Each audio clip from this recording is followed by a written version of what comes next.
இந்த வீடியோவில் TN SET exam 2025 answer key பார்க்க போகிறோம். அதாவது கெமிக்கல் சயின்சஸ்க்கான ஆன்சர் கீ.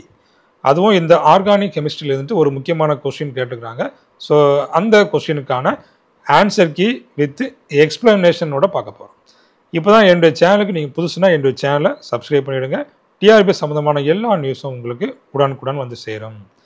வாங்க இப்போ நம்ம இந்த ஆர்கானிக் கெமிஸ்ட்ரியில் ஒரு கொஸ்டினை டிஸ்கஸ் பண்ணலாம். இப்போ இதில் ஆஸ்மியம் டெட்ராக்சைடை வச்சு ஒரு கொஸ்டின் கேட்டுக்கிறாங்க. அப்போ இதில் பார்த்தீங்கன்னா இந்த ஒரு பைசைக்ளிக் ரிங் இருக்குது, அதில் ஒரு டபுள் பாண்ட், அதாவது இந்த சைக்ளோஹெக்சின் இதில் இருக்குது. அப்போ இந்த ஆஸ்மியம் டெட்ராக்சைடை நம்ம இதில் போடும்போது இங்கே வந்துட்டு இந்த சிஸ் டயால் ஃபார்ம் ஆகும். இங்கே வந்துட்டு சிஸ் டயால் ஃபார்ம் ஆகும். எக்ஸாம்பிளுக்கு இப்போ நாம் இந்த சைக்ளோஹெக்சினை எடுத்துக்கிடலாம். சைக்ளோஹெக்சின் வித் ஆஸ்மியம் டெட்ராக்சைடு இதில் சிஸ் டயால் ஃபார்ம் ஆகுது. அதாவது இந்த ரெண்டு ஓகேச்சும் சேம் சைடு, அதை நம்ம என்ன சொல்லுவோம், சிஸ் டயால் அப்படின்னு நம்ம சொல்லுவோம். அதாவது சின் டயால் அப்படின்னு நம்ம சொல்லுவோம். இப்போ இதில் நமக்கு சிஸ் டயால் ஃபார்ம் ஆகுது இல்லையா, அதே போல தான் இங்கேயும் நமக்கு வந்துட்டு இந்த சிஸ் டயால் ஃபார்ம் ஆகும். அப்போது இதில் வந்து இந்த டயால் வந்து எப்படி ஃபார்ம் ஆகும் அப்படின்னு பார்த்தீங்கன்னா, ஒன்று இந்த OH இந்த OH இப்படி ஃபார்ம் ஆகணும், இல்லைன்னா உங்களுக்கு என்ன ஆகணும், இந்த OH இந்த OH.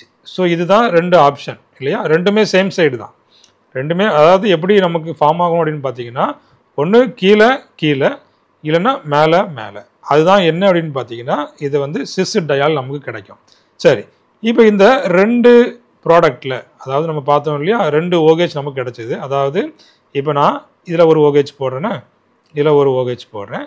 இதே போல் அடுத்தது ஒன்று நீங்கள் பார்த்தீங்கன்னா என்ன ஆகும், இந்த மாதிரி மேலே ஒரு OH, அடுத்தது இது ஒரு OH.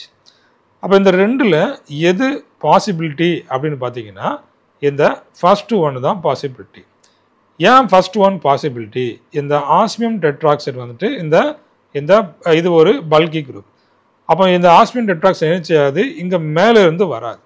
ஏன் அப்படின்னு பார்த்தீங்கன்னா, இந்த பக்கம் என்ன இருக்குது, இந்த CH3 மெத்தில் குரூப் இருக்குது. அப்போ இங்கே வந்துட்டு என்ன ஆகும், இங்கே ஸ்டெரிக் ஹிண்டன்ஸ் இருக்கும்.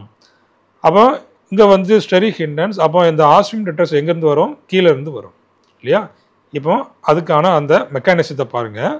ஸோ இதுதான் நமக்கு கேட்ட கொஸ்டின். ஸோ ஆஸ்மியம் டெட்ராக்சைடு நம்ம போட்டாச்சு. இப்போ இதில் இந்த ஆஸ்மியம் டெட்ராக்சைடு வந்துட்டு கீழேருந்து அட்டாக் பண்ணுது, இல்லை கீழேருந்து அட்டாக் பண்ணுது. அப்போ அந்த டபுள் பாண்டை நம்ம பிரேக் பண்ணி இந்த ஆஸ்மியம் டெட்ராக்சைடை சேர்த்து நம்ம போட்டுக்கிறோம். அதுக்கப்புறம் ஃபாலோட் பை ஹைட்ராலிசிஸ் என்ன ஆகும்னு பார்த்தீங்கன்னா, இங்கே என்ன ஆகும், இங்கே ஒரு H, ஸோ இங்கே ஒரு H, இங்கே வந்து என்ன ஆயிரும் OH, இங்கேயும் உங்களுக்கு OH. அப்போது ஆஸ்மியம் டெட்ராக்சைடு வந்துட்டு இப்படி மாறிடும். ஓகே, OH இங்கே டபுள் பாண்டுவோ, இங்கே டபுள் பாண்டுவோ, இந்த மாதிரி வந்துடும். இங்கே வந்து என்ன ஆயிரும் உங்களுக்கு OH. அப்போ இதில் எப்படி ப்ராடக்ட் ஃபார்ம் ஆகுது அப்படிங்கிறத பாருங்கள். ஸோ இந்த மாதிரி தான் இதில் ப்ராடக்ட் ஃபார்ம் ஆகும். அப்போ பாருங்கள், இது வந்து கீழே, இதுவும் கீழே.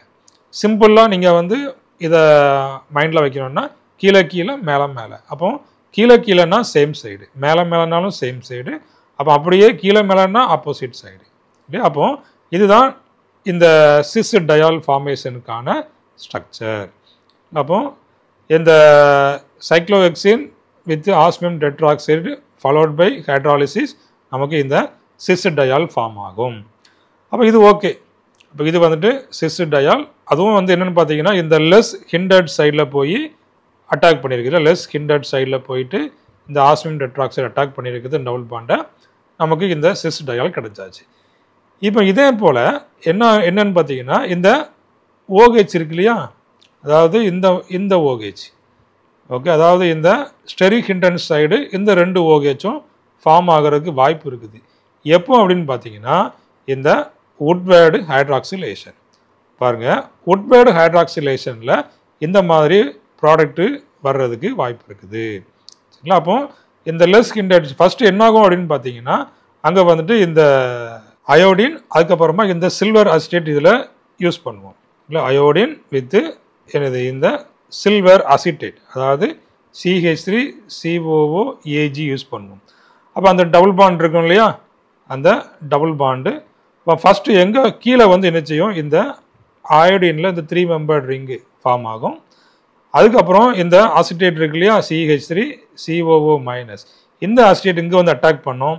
ஸோ அட்டாக் பண்ணும்போது என்ன ஆயிரும்னு பார்த்தீங்கன்னா இந்த என்ன ஆயிரும், இந்த பாண்டு பிரேக் ஆகி ஐயா மாறிடும். சரி, அப்புறமா இதில் உள்ள அந்த சி டபுள் பாண்டில் உள்ள அந்த பாண்டு வந்துட்டு இந்த ஐ வந்து ஐயா மாறிட்டு ஐ ப்ளஸ் வந்துட்டு ஐயா மாறிட்டு, அப்போ இது வந்து இங்கே அட்டாக் பண்ணும்போது இந்த ஐ மைனஸு வெளியில் போயிடும். அப்போ இங்கே பார்த்தீங்கன்னா இப்போ இது எங்கேருந்து அட்டாக் பண்ணுது, மேலே, அதாவது மோர் ஹிண்டட் சைடில் இருந்துட்டு இது அட்டாக் பண்ணுது. கீழே யார் இருக்கா, இந்த அயோடின் இருக்குது. அப்போ அயோடின் வந்துட்டு கீழே வந்துட்டு போயிடும். இப்போ நமக்கு மேலே அதை யார் தான் பார்ப்போம், மேலே வந்துட்டு பார்த்தீங்கன்னா இந்த அசிட்டேட் இருக்கும். அப்போ நமக்கு அங்கே தான் என்ன நடக்கும், இந்த ஹைட்ராலிசிஸ் நடக்கும்.